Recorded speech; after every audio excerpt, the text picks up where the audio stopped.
Rick Sanchez. Tonight we uncover America, one nation, one language. That's our question.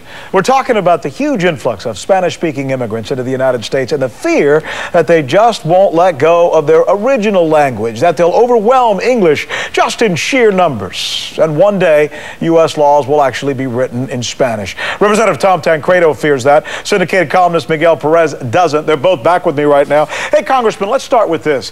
The folks that we just saw in that report, if they live in a U.S. city, just because they speak Spanish, or maybe even if they're not here legally, shouldn't they still deserve to get services, emergency services, for example? Sir, absolutely. Nobody's questioning emergency services. But let me do this one thing, please.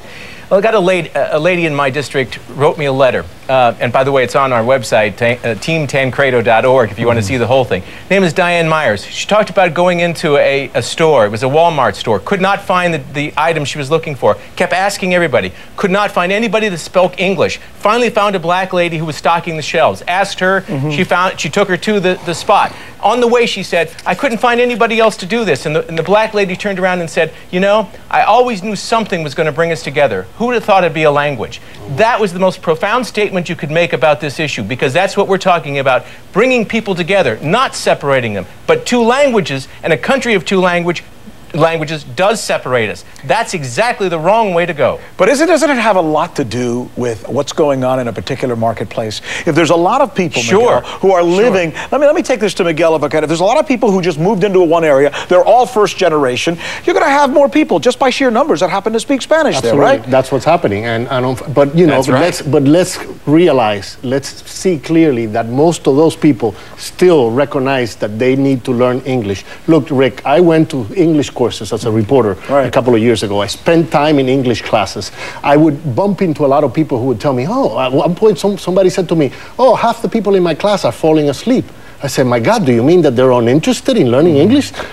They said, no. It's because they have 3 jobs and they're still here late at night trying to learn English. People are sacrificing. A study was done by NALEO, the National Association of Latino Elected Officials, a survey of 22 cities where Latinos and other immigrants live. They found that there are waiting lists in most of these ESL courses. If the congressman wanted to do something about people learning English, he would fund those courses. He would introduce legislation to fund those courses.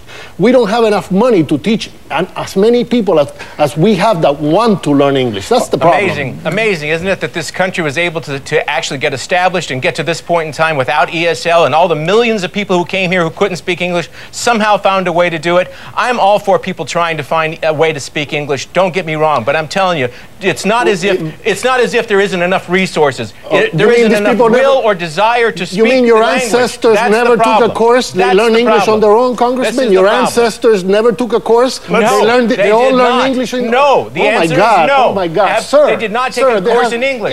I'm courses sorry, they just went to a public school.